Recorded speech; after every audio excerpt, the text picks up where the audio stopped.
Welcome back to the Northern Steel Podcast. I'm your host, Dominic, and this is my brother, Christopher.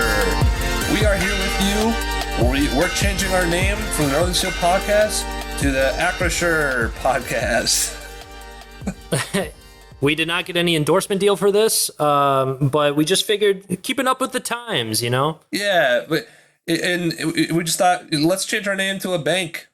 Why not? Is that what that is? Is that a bank? I'm not even sure. And honestly, there's no better name that rolls off the tongue like Acri-SURE. Acri-SURE. Get your ointment today. Doesn't it kind of sound like an ointment a little bit? Yeah, it does. It actually really does. It is like an ointment. I've never really thought about that until now, but... Are we going to get sued?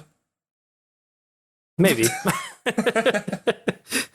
Welcome back to the podcast. As always, we're talking about some Steeler news and what's going on in Pittsburgh and what's going on with the Pittsburgh Steelers. And we are in the slow month, but we always try to review some NFL news, and there's actually some Steeler news to talk about. Not a lot of NFL news, but some Steeler news. As we alluded to in the beginning already, Heinz Field is no more. They have changed the name from Heinz Field. It's a classic name. It's a great name. And they've changed it to Acri-SURE Stadium. It is pronounced Acri-SURE. Are you sure? I sure am. Acri-SURE. And it's fine, I guess. You know, a lot of stadiums around the NFL, they are named after banks and mortgage firms. You have U.S. Bank Stadium here, which honestly isn't really that bad because it was a brand new stadium. But you have U.S. Bank Stadium here. You've got AT&T Stadium. You've got M&T Bank Stadium for the Ravens. Mercedes-Benz. You know, you have corporations. I think like the best football names. You and I looked them up earlier this week. I think the best football names are some of the classic ones. Lambeau, Soldier Field. I know Denver has a business along with it. It has a business with it, but everyone calls it Mile High Stadium, which is way better. And Heinz Field was one of those good ones, and now it's a corporation. It is what it is. I think it just bums me out mostly because, you know, I feel like most of the time when you hear people go, they're like, man, we're going to go to Heinz Field, the home of the Pittsburgh Steelers. Like, hey, we're playing at Heinz. Heinz had such a legacy and, you know, a big name behind it. So it's kind of unfortunate because I don't feel like, and granted, okay, let me backtrack. Heinz is a ketchup brand. So the fact that it might strike fear into some people's hearts is pretty incredible. But at the same time, I don't know if I would go into Acri-SURE Stadium and be like, oh gosh, we're going to Acri-SURE. Like, we about to face the Pittsburgh Steelers of Acri-SURE Stadium. I don't know. Heinz Field had such a ring to it. It was a classic name. It's very sad to see it go. It's going to be hard not to call it Heinz Field still, I think. And I think I think a lot of fans feel the same way. Now, at the end of the day, is it the best name for the stadium? No. But is it going to really affect the team? No, it really isn't. I mean, for you superstitious people out there, me and Chris are superstitious as well. You think about like a winning team, and it's like, does a winning team come from a stadium called Acri-SURE Stadium? It sounds like no. But does that really matter? It doesn't. No. So, it is kind of a bummer, but you know what? Just drink through the pain, forget about it, and still call it Heinz Field if you want to. But welcome, Acri-SURE. So the name doesn't matter. I mean, look at the Patriots. They're Gillette. That's effing razors. You know what I mean? Like, yeah, true. Like that.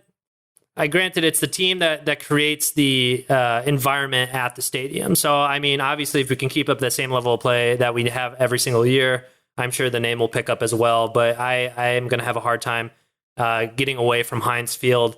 And, you know, piggybacking up on this Acri-SURE Stadium, it was a pretty big deal. It was very lucrative for the Steelers. It was a 15-year agreement that was approximately about $10 million paid to the team per year. So it's not going anywhere. No, and to put that into perspective a little bit, it's about 350% increase from the rate that Heinz paid the Steelers for the first 20 years of the naming rights for the stadium. Yeah. So yeah, I mean, it makes that's what a lot of businesses are doing. A lot of or NFL stadiums, I should say. So it makes sense. Still don't like the name, but you know it is what it is. And this is a crazy year for the Steelers. A crazy offseason. Things are Seriously. changing. We lost Big Ben. We lost Kevin Colbert. We lost Heinz Field. This it's a brand new year, brand new era for the Pittsburgh Steelers. In all regards. All regards. Yeah. Did you I believe you had the stats of our wins there. You want to relay that to the people? I do. So, in remembrance of Heinz Field, I feel like it was only fair to display the Steelers' incredible record that we shared over the last 21 years, having Heinz Field as our home. So the Steelers at Heinz Field. Hold on. I'm gonna give you some sad piano. Yeah, perfect. It's just loading up. It's turning on. Oh, I thought you were gonna play it right now. I am. It's just turning on. Oh, that's right. My keyboard's very advanced, people. I got a very advanced piano. I'm doing. He has to turn it on. I've got the best piano. My piano's the best. That's my Donald Trump impression. It's not very good. Dude, that was so great. So I don't know how. I thought I was literally talking to Donald Trump right there. Do you want to hear my Biden impression? I'm just kidding. This is not a politician. This is not a politic podcast. I apologize. I will say it's funny that we're taking so much time for Dom to get his piano ready for this because my sad spiel is literally going to take 4 seconds. So I'll try to extend it a little bit. Here we go. Ready and hit it. A long, long time ago. No, I'm kidding. So with the Steelers playing at Heinz Field, they had a very impressive record. Starting from 2001, when Heinz took the naming rights of the stadium, to 2022, as we retired the name, the Steelers put up an impressive record of 122 wins, 45 losses, and 2 regular season ties, while also posting an 8-6 record in the playoffs en route to 2 Super Bowl victories. We salute you, Heinz Field. Thank you for all the wonderful memories, and thank you for bringing a home to not only the players, but the fans as well. Long live Heinz Field, and we welcome the new. Thank you. That was beautiful. I felt like that. That felt really good, you know? Yeah, that kind of sucked. But I appreciate that. Moving on to a little bit other Steeler news. This can be a quicker conversation, but there's an article released. If you haven't heard the news, Le'Veon Bell has officially, unofficially, whatever you want to call it, retired from the NFL. He is now going to be boxing. He's going to be boxing local Minnesotan dad abuser, Adrian Peterson. He'll be boxing him this summer. And Le'Veon Bell had an interview where he talked about this new adventure he's going to go on, about trying to stay, relevant and be on a new journey. And he didn't necessarily say that he didn't say verbatim that he regretted his decision to leave the Steelers, but he did say that if he had a time machine, he would go back to 2018 and redo it over. And that is the year that Le'Veon Bell sat out from the team. So, read between the lines, it sounds like he does regret leaving the Steelers and doing what he did to get out of that contract and go with the Jets. The reason why I want to talk about it is because Le'Veon Bell, I mean, it's more sad than anything. I think at the time, a lot of people were really mad at Le'Veon Bell for leaving the Steelers and doing what he did and wanting more money, and maybe he seemed greedy. But it's just sad, and you want to say like, "Hey, I told you so. I knew it was not going to work out for you," but that doesn't even feel good because you don't want that for somebody. That's their career, that's their livelihood, and we liked him here. We loved him, and so I know the fans are saying, "Hey, Lev, we told you so," but it still sucks. He's still not on the team, and what could have been. And it's an interesting point to bring up because obviously you and I talked about this earlier, but what could have happened if he would have stayed here, right? Because even though he was a Pro Bowler in his tenure here, he's really good. Think about all that happened after the 2018 season, right? Yep. Like, obviously he sat out, the whole James Conner thing happened. If he would have stayed, that wouldn't have happened. But then, like, our offensive line, started getting worse and worse. Big Ben got injured that entire 2019 season. AB had his whole thing where he went up and left our team and got off on bad terms. Even though he was really, really talented and really good for us, I don't know if, the same level of play would have applied, just because so many things happened, so many bad with injury and contracts and all that other stuff. It's tough to say what would have really happened if Le'Veon Bell would have stayed. But yeah, I agree with you. I really liked Le'Veon Bell on our team. I'm excited for Najee. I'm a huge Najee fan, but right. It was really, it's watching some of his highlights. I still do it today. It was pretty incredible watching his patience and seeing what he could do. Yeah. And like, that's just something that you don't really teach, right? So right. It was a unique talent, but it is what it is. And if he verbatim, or not verbatim, but regrets his decision, then I know it is what it is, I guess. Yeah, it's just kind of sad, and like you touched on, would have made a difference in these other years? Probably not. I mean, 2019 is a wash because Ben was hurt. 2018, James Conner still had a Pro Bowl year, but he didn't eclipse 1,000 yards, so maybe he could have helped that team out. It's hard to say. Kind of same situation with 2020. I mean, that we were undefeated for a very long time. They started, really slowing down and not playing well. But no one ran well that year for us, not even James Conner. And would Le'Veon Bell 3 years later be a better runner in that situation, but behind a depleting O-line? Who's to say? But yeah, that's kind of that. And as sad as it is, I would love to actually talk to him. I've known people who I've worked with actually who filmed NFL players and said that he was like a really nice and humble and quiet kid who's like really introverted. So it'd be nice to talk to him ever about that. It'd be really sweet. And before we move on, I think you got one more thing to discuss. I do. Chris. Yeah, very quickly, just because obviously Steelers news is few and far between, but got a notification today about Alex Highsmith and kind of his goals for the upcoming season, and how he is he's trying to set his own personal record and aiming for that about 10 to 12 sack mark. They talked to him a little bit, and he's saying how it's his goal and he wants to make more of a difference on the field, and I get it, because you're playing alongside on the opposite side of arguably going to be the Steelers all-time sack leader, right? Like TJ Watt is an absolute freak. That being said, I don't think Alex Highsmith is bad at all. I think he's really good, and I think he's shown a lot of promise in his first 2 seasons with us. And I mean, his first season, 2 sacks, he's a rookie and he didn't even start, right? I don't think so. And then the next year, for his first year to start, he totaled 6 sacks while also getting 38 pressures. So You and I have talked about this before. We believe Alex Highsmith has that talent. I'm super excited to watch him grow, because I feel like he has that really awesome, nasty spin move that when it works, right? And then totally.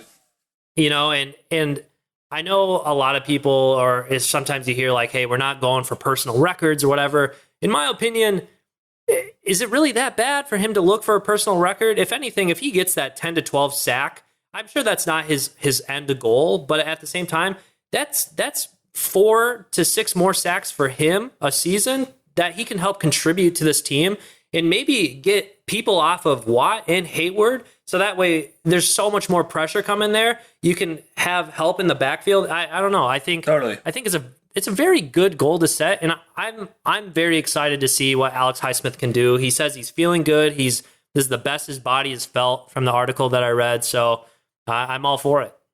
I agree. I think Highsmith is good. I completely agree with everything you said. It's only going to help the team if he can play that much better, because it'll take some pressure off of Cam and TJ. And a special shout out to Alex Highsmith's mom, Pam Highsmith, who followed us on Instagram. If we're good enough, if Northern Steel Podcast is good enough for Alex Highsmith's mom, it's good enough for you, baby. So come on and follow us. Follow us up. And Pam, if you're listening, hop on the podcast. Don't be Also, shy. thank you so much. We appreciate we appreciate you greatly. So thank you. I don't even know if you'll hear this, but thank you so much. Probably not. Huge fan of your son. Very. So we're gonna hop back into what we were doing before, where we're talking to you guys about your fandom and your story about being fans from living outside of Pittsburgh. And we got someone with us right now. I'm gonna send him a message, and his name is Luke. He's from New Jersey. Wasn't really supposed to say that. It's a spoiler alert, but it's okay. I also know that you're multitasking, so it sounded a little less exciting. But no, he's from New Jersey. It's super cool. I get it. It's really tough to multitask and to also put emphasis behind your words. Yeah. So when Luke gets on, we're very excited to meet him. I'm going to let him pronounce his own last name because along with us having that difficult Polish ski name, I'm assuming it's Polish because it's ski. I'm just going to let him go ahead and pronounce it if he wants to disclose that information. But yeah, super excited to have him on. It's just going to be a matter of time. It took me about 6 minutes to type that message. It was a sentence. Yeah, I was trying real hard to give you that time to just go ahead. I know. I don't know why that was so hard to do. But again, yes, we are excited. We're going to welcome on Luke, and it's fun. It's fun talking to you guys about what you guys been doing. Oh, he's going to jump on right now. Here we go. Perfect. Luke. Oh, hey, Luke. What's going on, man? Hey, we got it. We got it. How are you guys doing? We're doing good. Great. How are you? I'm feeling real good. I'm feeling great. All right, Luke. Where are you logging in from? I am currently in the beautiful state of Hawaii. Even though I am from New Jersey and I do have that pride, it's beautiful to take a step back and kind of go somewhere else, admire the beautiful water, all that stuff. So yeah, I'm feeling I'm coming in from a different place than I normally would be. So have you lived in New Jersey your whole life? Not my whole life. When I was about 5 or 6, I took a year and lived in Georgia with my family, but then we swiftly moved back up for other reasons. But yeah, mostly New Jersey my entire life. You love it? Yeah, there are pros and cons, I'll say that for sure, but I enjoy my time. I love asking that question because I feel like that's any place you're from, right? I mean, people can ask the same thing. We're from Minnesota, and people will be like, "You love it?" And it's like, it's nice. It's home. But yeah, totally. How long have you been a Steelers fan, Luke? Oh gosh, how long have I been conscious of football? Probably 10, 11 years. My first ever full season watching football was the year that Super Bowl 43 happened. And I remember walking down that hallway feeling I was the coolest kid in the school because I was the only Steelers fan. I wore my Ben Roethlisberger jersey right after Santonio Holmes caught that touchdown. So I felt good that day. So yeah, ever since, I was in 4th or 5th grade. Oh, okay, sure. Yes. I mean, similar story for us because our first year we watched the Steelers, we saw them win Super Bowl 40. So that was our first year. And I'm sure us with you, when you watched that first year and you saw them win the Super Bowl, it's boom, you're hooked. That was it. Game over. Yeah, totally. Yeah, there was no stopping me at that point. Side question. I really got to ask Luke because I feel like Steeler fans are very similar in this, but especially in our family, we are big on superstitions. When we were watching that Super Bowl 43 game, I believe Larry Fitzgerald, he scored and we were all defeated. We're all of the color was drained from our faces. And then our mom left the room. She went to the other room and I remember we started driving and she was about to come in. We're no. You have to stay in there. It's not because we don't want you in here. I know. Yeah. But we're you're doing this for them. And she's I'll do it. And so she stayed in there. And so we're we feel so bad. And she's what's happening? We're we'll tell you in a second. Don't worry about it. But it's kind of cool. She sat in a dark room by herself and just waited for the results because we wouldn't let her come back in. I was going to say that was before the age of social media. So she couldn't see it on her phone or anything. No. So she literally had to be like, "What's going on?" Yeah. And she she can't really run social media, so that wouldn't happen anyways. Shout out to you, Mom. You're the best. But like, yeah, it's just kind of funny what you do when you're watching a game. So yeah, it's funny. Go ahead, man. Go ahead. Sorry, say that again. Oh, sure. Yeah, I mean, it's funny. Superstitions, I guess me and my family don't super believe in it, but I remember one season, I want to say it was 2016, 2017, around then. This was when I was maybe a junior, senior in high school, and my dad and I would always sit on certain parts of our couch. Like, he would sit on my left, I would sit on his right, and we'd always do that. Like, we did that for the draft. We did that for the combine. Like, even if it wasn't specifically Steelers related, it had to be those seating arrangements, stuff like that. So I will say majority, not really superstitious, but that was certainly like, isn't it weird that, Antonio Brown will always score a touchdown when we're sitting in these spots, or Le'Veon Bell will have a stiff arm on someone. So it's interesting how things work out that way. And I mean, we've told this a couple times in the podcast, but our first game we ever saw at Heinz Field, rest in peace, Heinz Field, was against the Denver Broncos in 2015, and they came back from like a 27-13 deficit.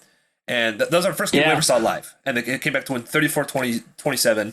And I remember all of us sitting in our seats, and we had hands on top of hands and like our winter gloves, and feet on top of feet. And we're just like holding that position, and we're like, "Stay strong, don't move," because it was working. We just didn't want to move at all. Yeah, it can get crazy, man. So 2008, that's a crazy year to start your fandom. What was there a specific thing that made you become a Steelers fan before that season started, or was just watching football and you decided to choose them? It's funny. I mean, I think I mentioned this to you initially. My dad is a huge Steelers fan. He has been my entire life. Some of my first initial memories of, I guess, being aware of football was Super Bowl 40. I was little. And I remember my dad just screaming that night, because whether it was, phantom pass interference calls getting missed, or the end around to Heinz Ward, but I didn't know what was going on. I was like, why is my dad screaming at midnight? This doesn't make sense. But at that point, I started to, develop friendships with people who were watching football. Some of my closest friends were Giants fans. And I was like, you know what? Football is something that, starting up of September, I'm going to start watching it. Like my dad was watching it every Sunday. I'll watch it with my dad for this season. And boy, howdy, it was a good season to start with, for sure. But yeah, I just sort of lucked into that, I suppose. In a way, I sort of lucked into it. But yeah. Yeah, very similar stories between all of us. This is really cool and also a little freaky, but very cool. We have a very similar way we started this out. So you're live in New Jersey. You're from there. You've been there for a long time. What's it like being a fan in your area? You already said your friends. You have a lot of friends that are Giants fans. I'm not sure if if there's a disconnect. Are there a bunch of Jets fans there too, as well? It's funny you mention that. I'd say, well, at least in my friend group, we have a little bit of everything. New Jersey's a weird sort of place in the country because, and there's this inside joke amongst New Jerseyans where if you ask people, are we going into the city? They'll get two different answers depending on where you're from. So people like me from North Jersey, when we say the city, we think New York City. But people from the south of Jersey, they think Philly. So I have friends who are Giants fans. I have friends who are Jets fans. I have friends who are Eagles fans. I have a friend who loves Chicago sports for some reason, and he's a Bears fan. So we kind of got a little bit of everything in there. But I think that's kind of what makes talking sports with them so interesting, is they kind of bring a little bit of different perspective to everything. I mean, the Jets have had no solid answer at quarterback for my entire lifetime, and I've had only a consistent Ben Roethlisberger for my entire lifetime. So it's weird to have those fans at the same time. Now we're at a crossroads in our fandoms. It's really, really weird. So yeah, there's a little bit of everything going on at least in my circle of friends. That's a good tagline for New Jersey too. We got a little bit of everything in here.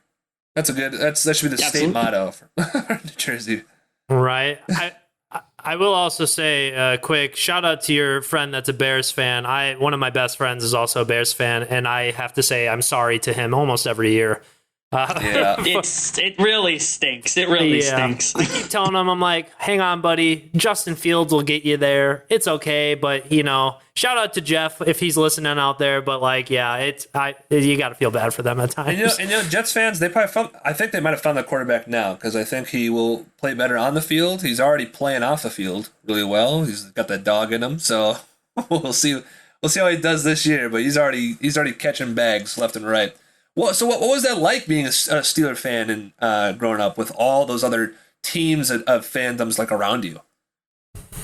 It was extremely tough because we all know as Steelers fans, after that, it became sort of a slog of thinking how do I want to say this? I think Steeler fans collectively think we're a step better than we actually in reality are. Yeah, I remember when they went to the Super Bowl against the Packers, and I was like, the Packers have no shot. We got this, and we kind of got crushed. And then the year after that, I think this was the year after that, was the infamous Tim Tebow overtime loss. Again,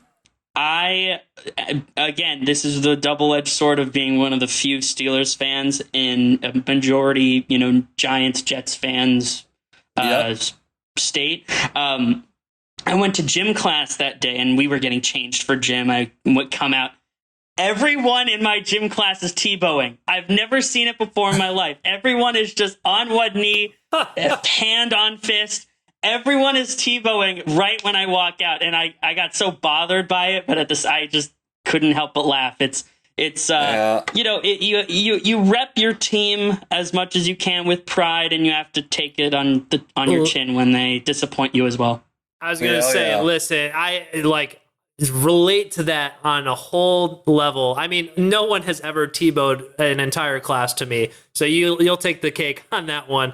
But at the same time, we're right in the center of Minneapolis, so we have the Vikings and all Viking fans, and then we also have the good old Packer fans who like to chirp in all the time because we have the most championships. Okay, whatever. But at the same time, like. Dom and I were literally just talking about this the other day.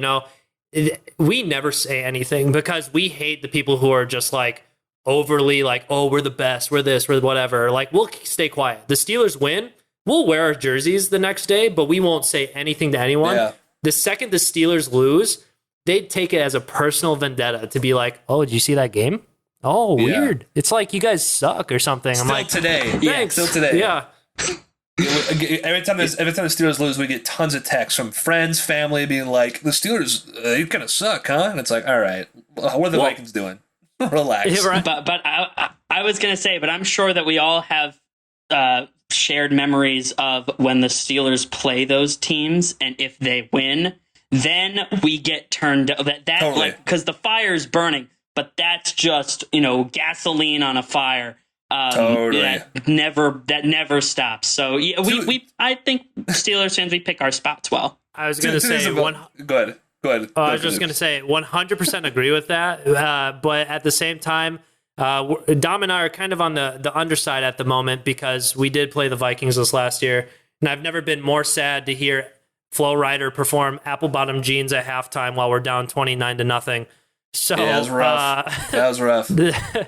But that was tough. Yeah, it really was. But like you said, I was going to say two things about that. About being around Packer fans, losing that Super Bowl. I have had one previous girlfriend before I met my wife, and I dated her in high school. That's when the Steelers lost to the Packers. She cheated on me months before that loss happened. And that loss to the Packers hurt way more than my ex-girlfriend cheating on me. That was something I skipped school the next day. I couldn't go in. It was brutal. And then on the flip side, like you said, putting gasoline on the fire is I'm sure you see it too. There's some mostly Browns Twitter accounts that like to talk big time about their one playoff win against us, that one participation trophy they received, and some of those messages get really under my skin. And one guy last year said that he was like, "Mark my words, Big Ben will never beat the Browns again. And then when he swept them, I had a lot to say. I saved that tweet and I had a bunch, and I never do that. I talked the most trash I've ever talked in my life. It was crazy. So yeah, you're totally right with that one. What if you had to narrow it down to one? You could do more if you have, because we all have a lot of these. But if you could narrow it down to one, what would be your favorite memory of watching the Steelers? Yeah. Favorite memory. Yeah. Somehow this. Oh, geez. I have like two memories bouncing around, and they're both Steelers-Ravens games, and they're both in different parts of my life. So I'm gonna go by them quickly, and you could go ahead and stop me if this is too long. The first game, Sunday night. I think it was Sunday Night Football. I think we were in Baltimore. And it was a tradition. It was in the Mike Wallace receiver era. And I say that because it was a low-scoring affair. I think the final score was like 16-10 or whatever. But I will never forget my excitement for when Troy Polamalu up against Joe Flacco comes, strip sacks him from behind, and I think it's Woodley takes it back to the 10-yard line. That was the first moment as like a diehard fan. I was like, oh yeah, this is defense. Like, this is what it means to get excited about a turnover and do all that. So that was, and then actually another fun fact, the guy who scored that winning touchdown was a guy by the name of Isaac Redman, who was a undrafted Steeler free agent. He's actually from New Jersey as well. So that was exciting to see a New Jersey and, do well in a game for the Steelers. And beat the Ravens. That's always good. It was. He caught it 5 yards out and he bounced around and got in. It was very fun to watch. Yeah, that was sweet. And then, maybe however many years after that, the game after Shazier got injured against Cincinnati, the game Sunday Night Football against Baltimore in Pittsburgh. Excuse me. When Roosevelt Nix on that first kickoff comes and he nails that guy and he picks up his shirt and 50s under there. That just hit me. That was like a wave of emotion. And then there's a lot of scoring. There's a lot of turnover, excitement. Roosevelt Nix ends up scoring a touchdown by body slamming a guy. That was fun. And then AB seals it with getting them into field goal range.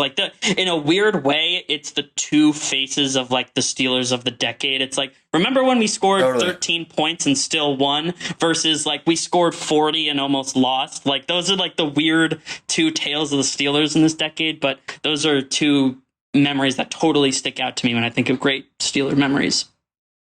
Those are great memories. Yeah, I was going to say it's funny because we all share our own memories of what we love the most about the Steelers. And I always love this portion when we ask people this because everyone has a different answer. But you saying those, I legit get images. I get goosebumps and I'm I know the exact moment, where you're at, where you're from. And I think that's what makes it so special.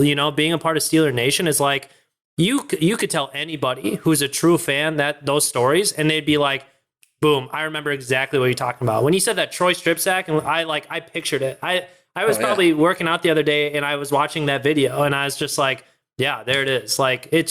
It's so great, and I love that connection that you have. And then you're oh, dang, maybe my favorite memory is something else, but there's so many good things that we've had in the last 20 years or so, Mm-hmm. Yeah, there was definitely time, especially with the Troy Polamalu strip sack in those kind of earlier years, that it always felt like the Steelers were almost like the protagonists of the NFL. Forget the Patriots. It always felt like they were the protagonists. It was they'd always squeeze it out somehow. They could always win. And I think you talked about when it wasn't until they lost against the Packers and then Tebow the year after when you started coming back down to earth. But I always felt like they would always find a way to win. They always had this little sliver of hope, and that was always really cool. That was a cool era to be a part of and to watch that. You see a lot of great players on defense, a lot of electric players on offense. Who is your favorite player, maybe in the past, who doesn't play anymore, but also present on the team currently? Okay. I don't know how controversial of an answer this will be. But Oh yeah, I like that. Antonio Brown is the greatest Steeler I've ever seen play.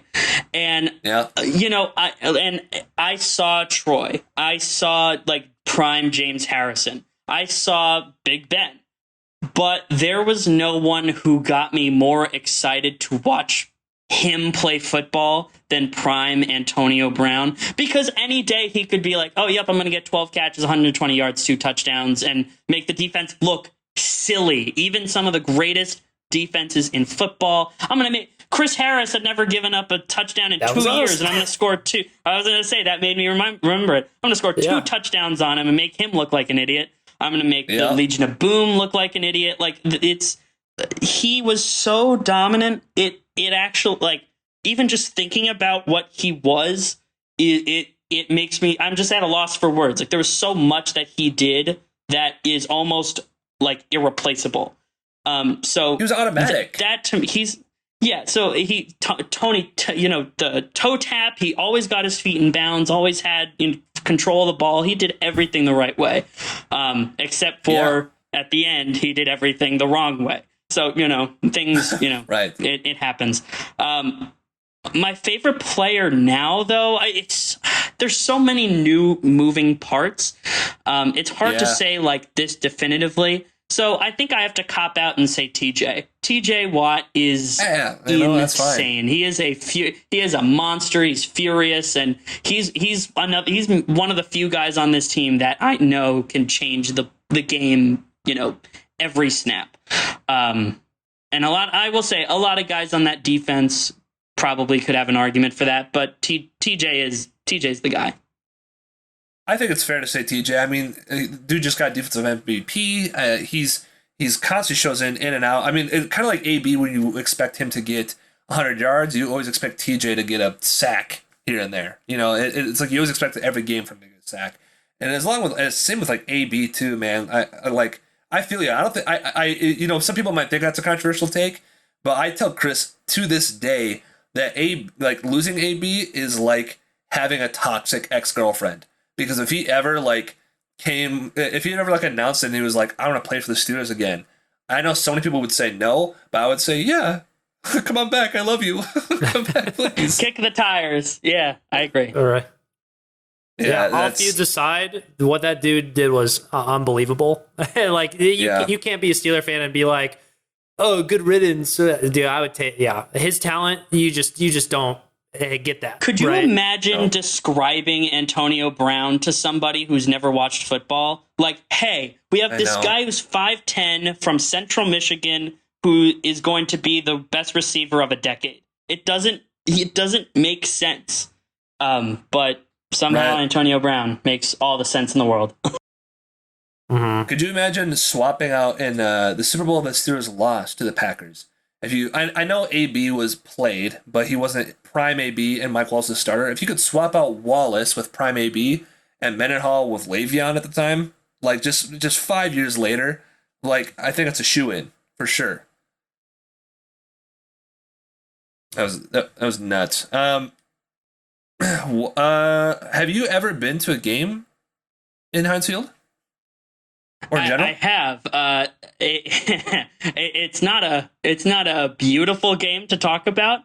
But when I was a senior and we were doing college tours, we said, okay, we're going to go this week and we're going to go during a Steeler game because they were at home. They were playing the Patriots. That was not fun. Just out of bounds there. That's not great. Ben Roethlisberger was injured. That's not great. So it was a very not fun game to watch. Strangely, Landry Jones, for like the first 2 quarters, actually made me have faith. And he had a dime of a touchdown in the back corner of the end zone to Darius Hayward-Bay. And I was like, oh my gosh, Landry Jones is competing against Tom Brady and the Patriots dynasty. I was like, we have a shot.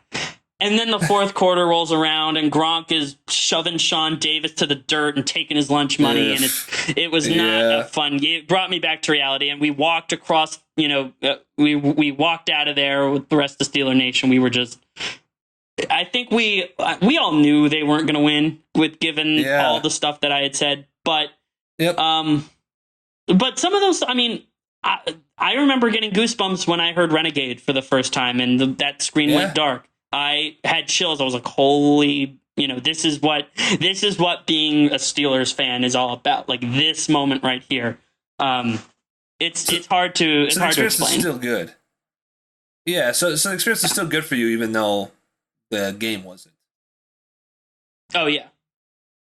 Is that the only game you've been to?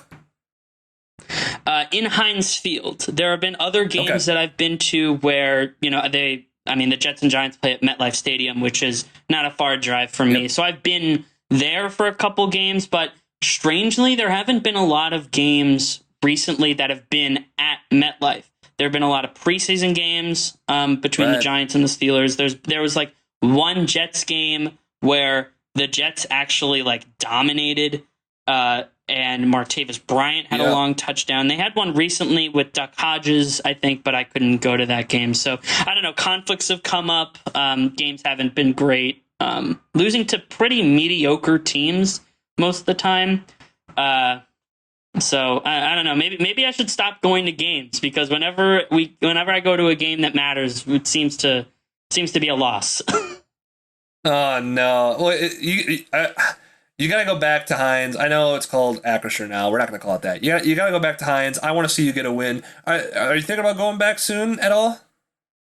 I would love to. It's not really on my long-term agenda, but if there's a game that I think would be, if things happen to, kind of bring me over there, I'd love to go. It's not too, comparatively to the rest of the country, it's not that far of a drive.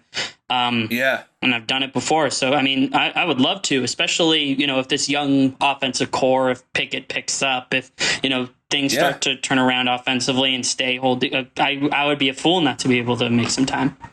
Well, and you might have said this already, but it kind of got a little glitchy there for a while, but you're good again. But obviously, being in New Jersey and you have some friends that are Jets fans, they do play in Pittsburgh this year. So maybe you can all go to a game or something this year. That'd be a lot of fun.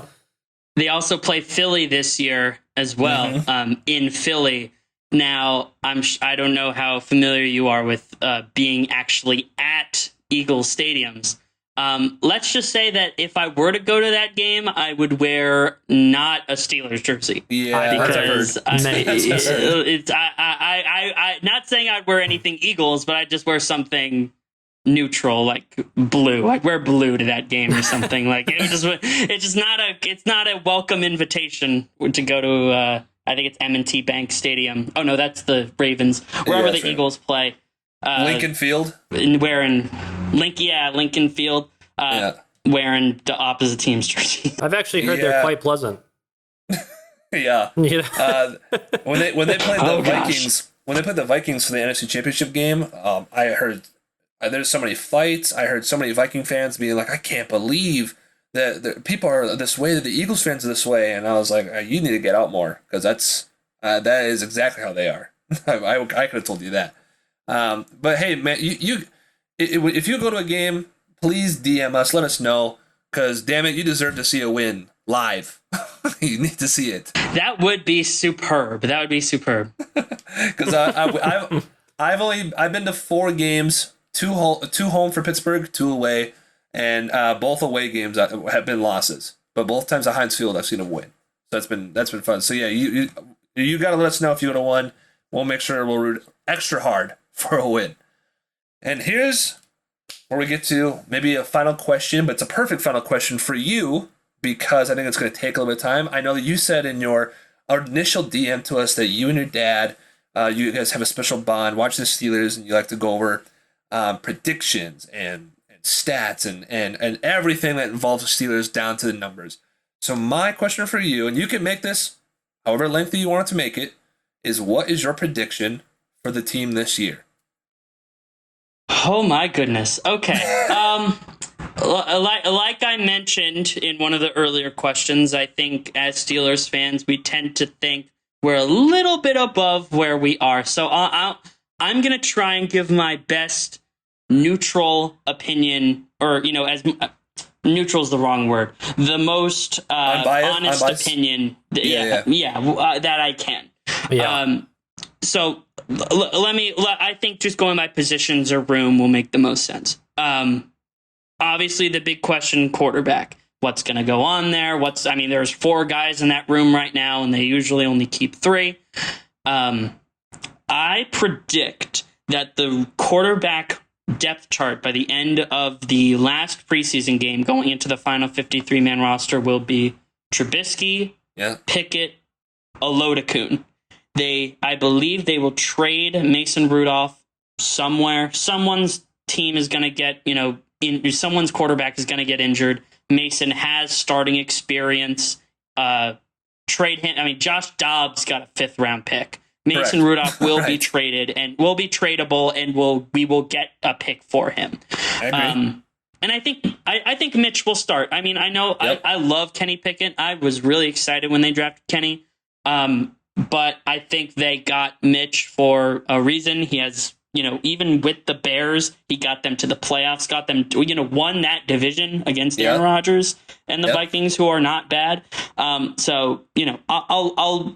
I'll just give him the nod right now. We'll see what preseason holds. You never really know.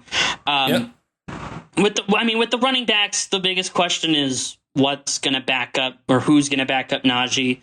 Correct. Benny Snell has kind of been on, in a weird spot with regards to his offensive production, while special teams weirdly is very good.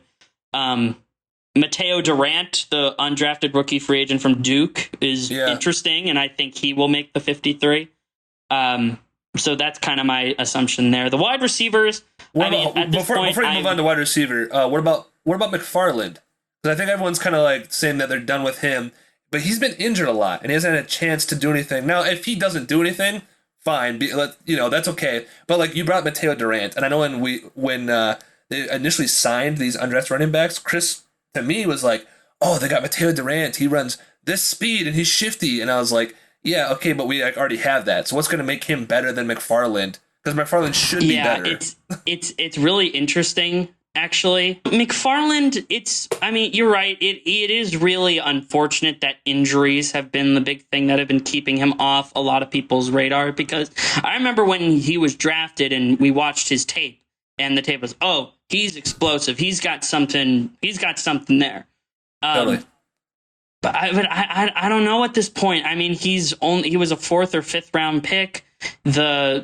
I think there might be some better options there. He doesn't run exactly the same way as Najee, which might be a plus, might be a negative. Not exactly sure where the Steelers would go there.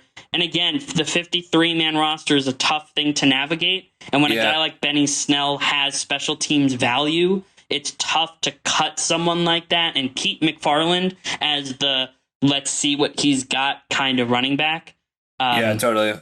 It's just a tight rope to walk, I suppose. I think preseason is going to tell a lot, like you said. It's going to tell a lot for a lot of these positions. Training camp and preseason both will kind of point us in that direction.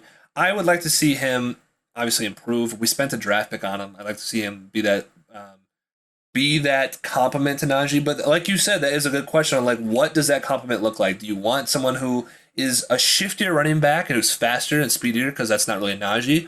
Or do you have someone who's big and strong like Najee, so you hit him with 1-2 like that? The Browns do something like that already with Chubb and Kareem Hunt, and that obviously works really well for them. So it is an idea.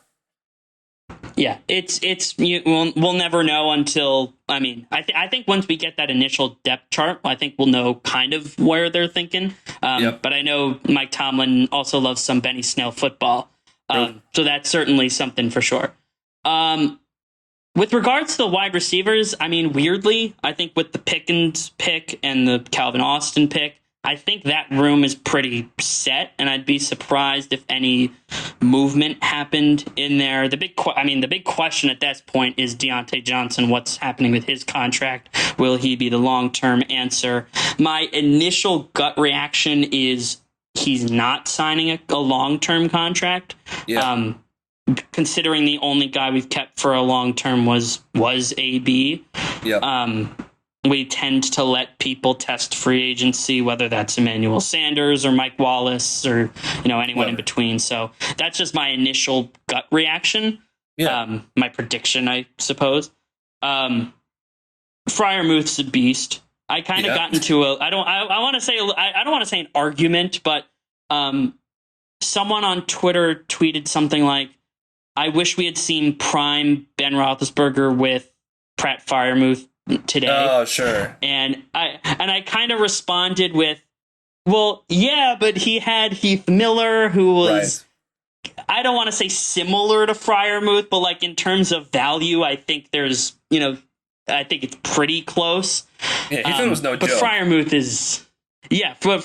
is athletic. He's big. He's a nasty guy. So I think he's certainly very different than like the technical kind of balanced approach that Heath Miller was. But I'm excited to see how far he can progress, how far up the tight end rankings he can go. Will he be mid? Will he be kind of the top 10? It'll be interesting to see there for Pat. Right, and Freiermuth hits the new mold of what a tight end is kind of turning into, right? With Kelsey, Andrews, all those guys. They're all big, but they're fast and they're athletic as all get out. And I mean, exactly like you said, Heath Miller was like Big Ben's secure safety blanket, right? Like down the middle of the field, if we needed that first down or whatever, he was throwing it to Heath Miller. I love Heath Miller. He's always going to be an all-time Steeler great in my book. At the same time, you can make the argument with really anybody who's on today's roster, right? Like, oh, what would a prime Big Ben be with Chase Claypool? Could Chase Claypool be a way bigger threat if Big Ben could throw it further than 15 yards? That's fair. I love Big Ben. He's always going to be my quarterback. But at the same time, like his arm was so deteriorating towards the last 2 years. I would have loved to see a prime Ben with Deontay and now looking at the guys like Pickens after seeing his college tape. I don't know how he's going to be in the NFL, but like what he did at Georgia was incredible. And And that freak Calvin Austin, oh boy. I saw his combine. He jumped out of the gym. He has huge hands for a guy who's like 5'9". He's going to be something, or I hope he is. Well, he was one of the few guys we scouted as a receiver too. He was one of my favorites. Yeah. He's got something. The O-line, there are a lot of questions there. It's a lot of new guys. I love the James Daniel free agent signing. I think in a weird way, that was the most underrated part of the Steelers' offseason. James Daniel is an all-pro, an outstanding left guard, and I think he'll slot right in. We have to see what kind of long-term answer Dan Moore and Chooks are at tackle positions. Not really sold on Chooks, even though he signed that 4-year contract. Not really sold on Dan Moore yet, but obviously he'll hopefully get better, or at least we'll see more of him. What he will become next season. D-line, I'm going to miss to it, but I agree. Go ahead. With the O-line, what do you think about the potential? Some of these rumors for potential additions to the tackle position, being Eric Fisher or Ryan Bulega, is that how you pronounce his last name? Oh, yeah, the former Packer. Yeah, or even I saw a trade, which I don't like the trade compensation for it, but I saw Mekhi Becton in an article like recently about him being a trade target. And like he can be really good, but he's also had his own problems with the Jets. So like I think the article said trading a second and a fourth, which I think is too much, but they could work something out maybe to get him. Yeah, it's interesting. I would. I don't think you need to make that trade or that deal right now, because you have the pieces, and while they're not top of the line pieces, I think it's better to build through the draft in that way with O-line if you can. But Mekhi Becton, if he becomes available for a second round pick, I would take that phone call because I think injuries were his biggest problem. And and how do I say this nicely? Playing on the Jets was not a plus for him as well. Yeah. So I think giving him a place where he can kind of settle in, I would welcome that phone call for sure. Cool. Yeah. That would be, just my opinion. But yeah, D-line, I'm going to miss Stephon Tuitt, but Right. and this, I would love to hear your guys' opinions on this, because when we were getting close to draft time, this was before Ogunjobi came and all this stuff with Tuitt, people were pounding the table for Jordan Davis in Steelers Twitter. Like, if Jordan Davis is there, we need to take Jordan Davis. And I was never in that camp because we have the best. Sorry, let me make sure I say this right. Other than Aaron Donald, we have the best defensive tackle in football. We have Chris Wormley, who is slow or has quietly become not a very good, but a good starter. Aluwalu's back from injury. We have some guys there who were high pedigree, and the Davis brothers have been around, who've been with the Steelers for a while. I think the depth there is really nice, and that was before adding DeMarvin Leal and before adding Larry Ogunjobi. So I think that room is really nice. I don't think we needed Jordan Davis. I think there are some people on Steelers Twitter who think that Jordan Davis would have been the pick if he fell to 20, but I hope he wouldn't have been, is what I'll say to that. Sure. Dom, if you don't mind me taking this really quick, at least from my own perspective, when we were talking about the draft and everything, and Davis, is such an attractive pick, right? Like, the dude is he's like, what, 6'6", can run like a 4.8 40 as a defensive lineman. Like, he has all the tangibles to be something that's really unstoppable. And I think it was really nice too, back in the days when we had people on the defensive line along with Tuitt and Hayward in Hargrave. Like, I loved Hargrave. Hargrave was really good, and it was really sad to see him go. I think my biggest thing with the defensive line is, like, depth has always been an issue, and it was definitely a big part of last season with losing both Tuitt and Alu. And then another thing going into this season is, like, the age of our defensive line, right? With, like, Hayward, he's getting better with age. I don't know how the hell he does it, but he is, which is incredible. He's still older, though. Fine wine. Right. But he's still old. And then, like, Alu is no, like, young guy either. And then even Tuitt, I mean, he was he's like a definite veteran in the league, right? Yeah. So, I mean, and then we saw it too with the injuries. Like, I think Isaiah Loudermilk isn't bad. I think he's definitely coming into his own. He made some plays last year.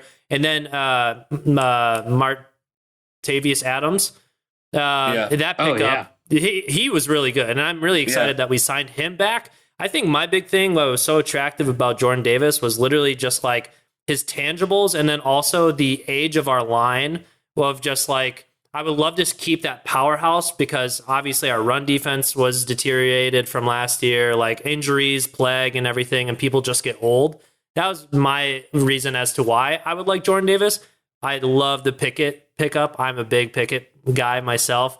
But I think if Jordan Davis was there and Pickett, when we didn't get Pickett, I wouldn't have been upset with getting Jordan Davis for that 20th pick. Yeah, we weren't like exactly pining for it like you saw on Twitter. We weren't exactly like, God, I hope that happens. Mostly because I didn't think it was realistic to expect it. So I just kind of took it out of my brain, and I was like, it's not going to happen. I agree with Chris, though. The biggest thing, his run defense is so good, and our run defense was so bad last year. I think it'll be a lot better this year with the changes we've made. But the sexiness of the pick would be like, if he actually lasted there, I couldn't see Tomlin not doing it, even though we have other needs. It's the same thing with, like, Kyle Hamilton, which pissed me off that he went to Baltimore. Is strong safety the biggest need in our team? No, but if he would have fell to 20, I'd have been like, let's get him, because it was such a sexy pick. And I hate to have to play him now twice a year.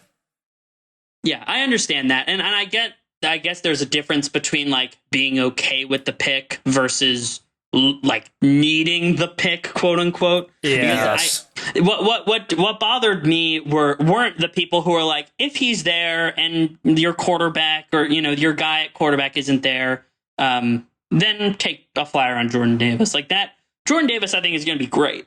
But I kind of agree. I think the need of other positions. Honestly, I thought, well, this was before Terrell Edmonds had signed, and we'll get to the safeties in a second.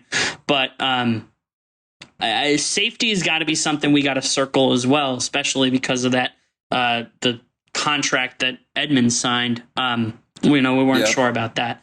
But yeah, so I understand that part of it for sure. So linebackers, I'll talk outside and inside, I guess, quickly. The Miles Jack pick or the signing was great.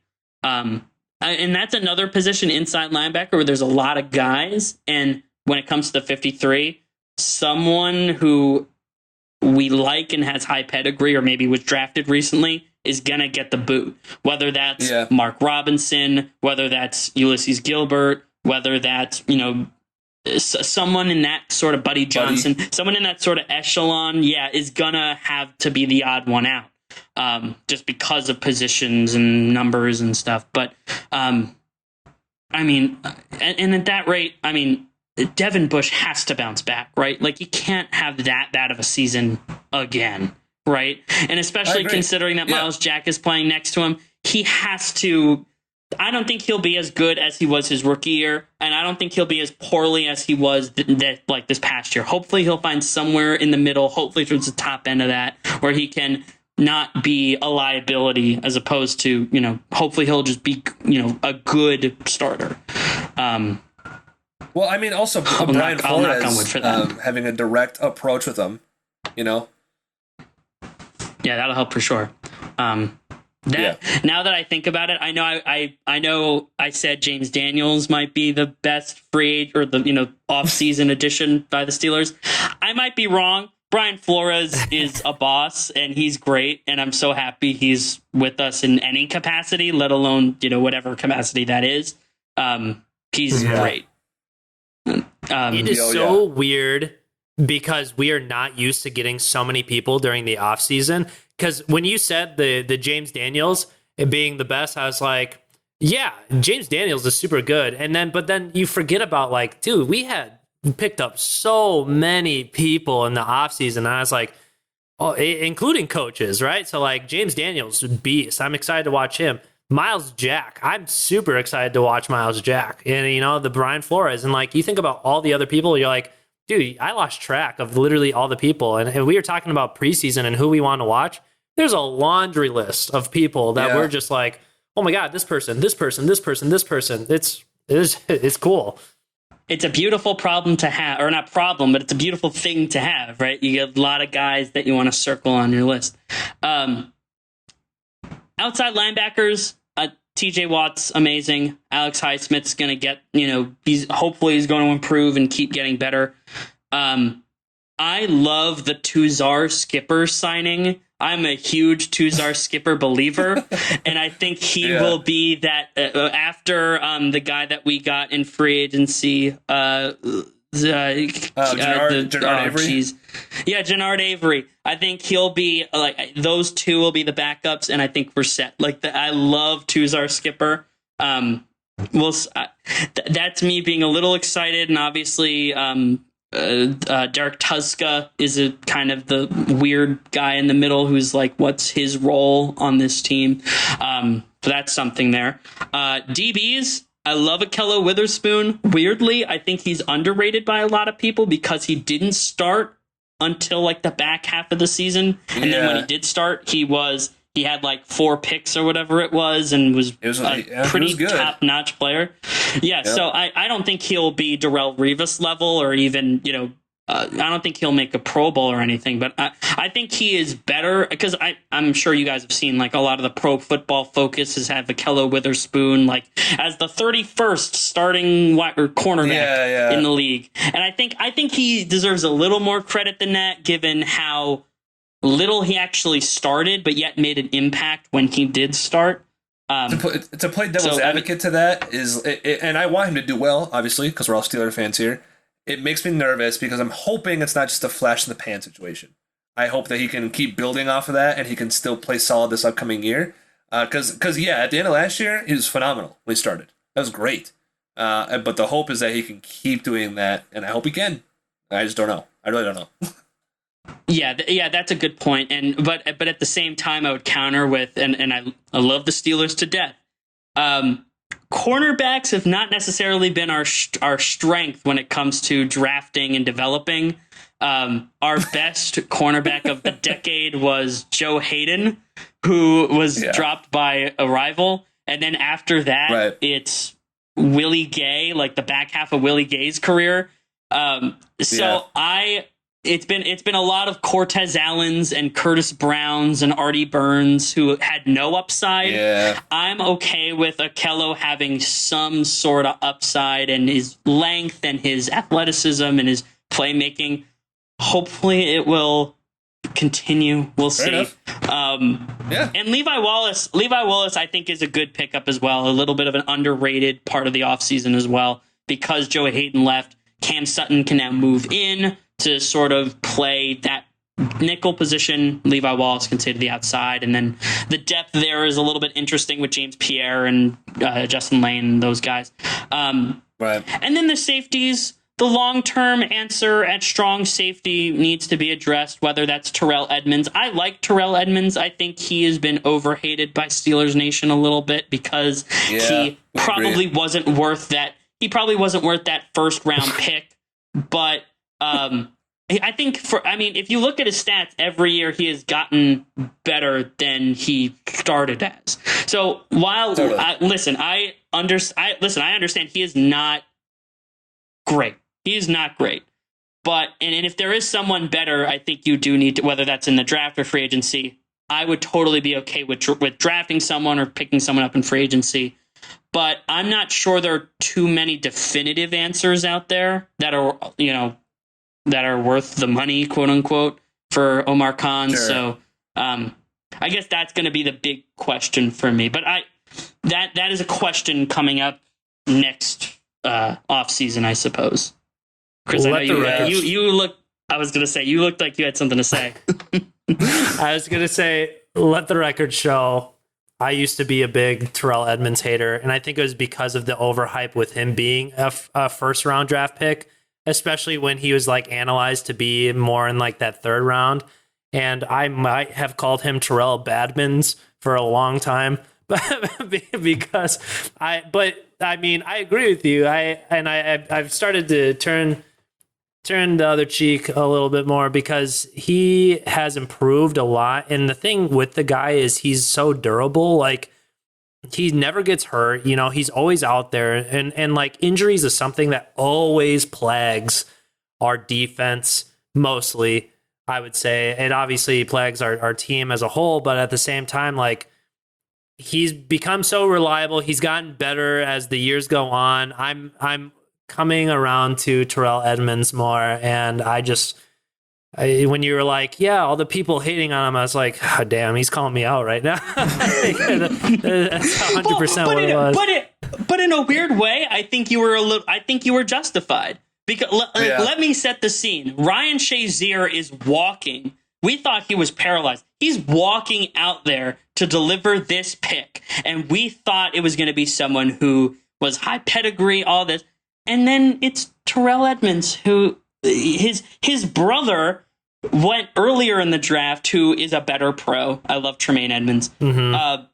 There's two safeties that went later in the draft that were better players too. Justin Reed and Jesse Bates, who I both wanted over Terrell Edmunds, and they went way later. Right. And then at that point, it's like, well, it's just a really bad situation for anyone to be in, but especially for someone who's okay, but definitely not worth that first round pick. But like I said, when it comes to defensive backs drafted early, I will take Terrell Edmunds over nearly anybody that the Steelers have drafted in the first or second or third round in the last decade that I've been watching. I mean, when it's Terrell Edmunds and Cam Sutton as your two like pioneers of like, we know what defensive backs are. It's kind of a, you just got to put it into perspective, I guess. What are you talking about? Artie Burns was such a good pick for us. I loved Artie Burns. He's so talented. What about Sean Davis, Rob Gronkowski's doormat. I can look up and see his neck from right here. So, I mean, that's saying a lot about Sean Davis. We scouted a bunch of safeties too, and like obviously, I mean, Kyle Hamilton was the pipe dream, and of course now he's playing for the Bengals. We liked Daxton Hill, and Kyle Hamilton's for the Ravens. Sorry, Daxton Hill's on the Bengals. We liked Jaquan Brisker. He went to the Bears, I believe. We liked even Smoke Monday. He went undrafted. And I agree with you. I do like Terrell. I think he's a solid player. I wouldn't mind them. And kind of piggybacking when you said the Steelers don't need to make any moves right now. I agree, because training camp hasn't happened. Preseason hasn't happened yet either. So they don't need to rush to make this move. But I wouldn't mind them maybe picking up another safety, and one of them being Landon Collins, who's still out there.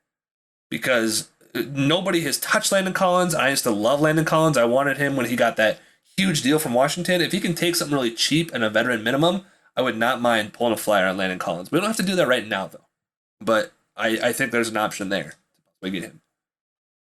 Yeah, I like Landon Collins too. I think I remember when he was drafted by the Giants and they traded up in that draft to get him with like the first pick of the second round, and I was like, wow, that's a lot to give up for a safety that fell in the draft. Like, is he really worth it? And then in his prime like Giants years, I was like, oh yeah, he's got good. Something there. And I think his game is not one that's predicated on athleticism or brute strength. Like, I think he's got like the mental ability and the smarts and the technique to be a vet who can contribute in whatever way we can. But I mean, obviously, I don't think he's the long-term answer. But no, we'll cross that bridge when we get to. I like the pickup of DeMonte Kazee, or however you say his name. I think that pick is interesting, and he's kind of a versatile guy who can do a lot of different things. So we'll see kind of what happens there. The other big question, and I didn't get to it, and this might be my last thing. I know everyone's talking about the Deontay Johnson contract. Chris Boswell's contract is so much more important. Chris Boswell might be the second or third best kicker in football other than Justin Tucker, and you need to lock that guy up for life. Second. I know a lot. I know, it's, I'll go ahead and say it too. Second, you have to lock that guy up. Like, would you rather lock up the 11th or 12th best receiver in football, wherever you want to put Deontay Johnson, or the second best kicker in football? I'm taking the Boz every time. And I saw a stat on Twitter. It was like the Steelers are 15-4-1 in close games, and that's because of guys like Boz, not because of Deontay, because of Boz. So you got to get that guy whatever he needs, whatever kind of contract he wants. We just recently went over like our Steelers all-time team on the offense side and the defensive side. And Chris made a joke. He was like, "We're going to do special teams," and I was like, "Okay, yeah, but even if we're not going to, but even if we did do special teams, all recency bias aside, I would, regardless if you want to say Gary Anderson or whatever, I'm picking Boz as the kicker. I don't care who else is there. I know no one's the ward number one since him, but I'm picking Boz. Like that's what I'm going to do every single time. He's too clutch. He's too good." You could make that case. I think he has the strongest leg out of any Steelers kicker. Like I bet Jeff Reed could never kick more than 48 yards. Gary Anderson probably something similar. Right? Yeah. So and I love Sean Sweesham, but he could never kick more than 50 yards. Like Boswell has the strongest leg, maybe the most clutch kicker in Steelers history. That's definitely a case to be made, and I don't think I'd argue with that. For sure, man.